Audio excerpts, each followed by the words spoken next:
Marcus. पृथ्वी से अलग एक ऐसी खूबसूरत दुनिया जहां के लोगों के पास जादू तो नहीं, लेकिन उससे भी बढ़कर शक्तियों का खजाना था, जिसके जरिए यहाँ हर कोई मार्कस पर अपनी हुकूमत चाहता था। यहाँ जो सबसे शक्तिशाली होता था वो कानून बनाता था और कमजोरों को उस कानून को मानना पड़ता था। मार्कस के सबसे जाने माने साम्राज्यों में से एक था ओहान साम्राज्य, और ओहान साम्राज्य का एक बड़ा खास शहर था मेसोडोरिया शहर। मेसोडोरिया शहर के खुले से मैदान में आज सैकड़ों लोगों की भीड़ जमा थी। ये सभी शक्ति स्तंभ के जरिए अपनी अपनी शक्तियों के सितारों को परखना चाहते थे। इस स्तंभ पर 9 सितारे थे, जिन्हें पाकर ही आप शक्तियों के अगले रैंक पर जा सकते थे। ध्रुव 3 साल पहले शक्ति स्तंभ पर 9वें सितारे को पा चुका था, लेकिन अचानक उसकी शक्तियां तीसरे सितारे पर आकर रुक गईं, और तभी से ध्रुव वापस से 9वें सितारे को पाने के लिए मेहनत कर रहा था। अपनी इसी शक्ति के सितारे को परखने के लिए ध्रुव सैकड़ों लोगों की भीड़ में खड़े होकर अपनी बारी का इंतजार कर रहा था।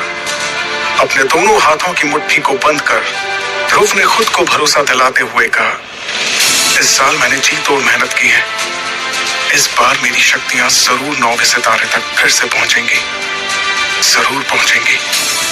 आज मैं शून्य रैंक से आगे बढ़कर एकलव्य बन के रहूंगा। तभी एक घोषणा सभी के कानों में गूंजी, और अब अपनी शक्तियों को परखने वाले अगले शख्स का नाम है ध्रुव।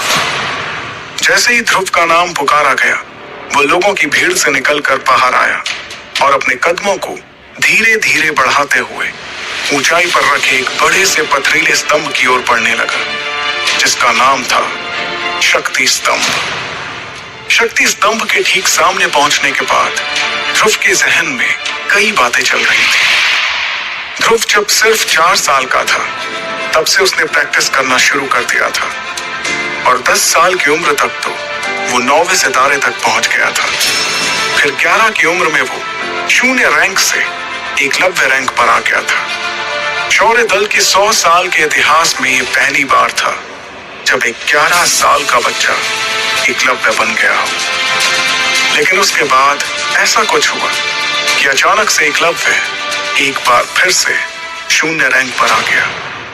यही सब सोचते हुए ध्रुव ने अपने दाहिने हाथ की हथेली को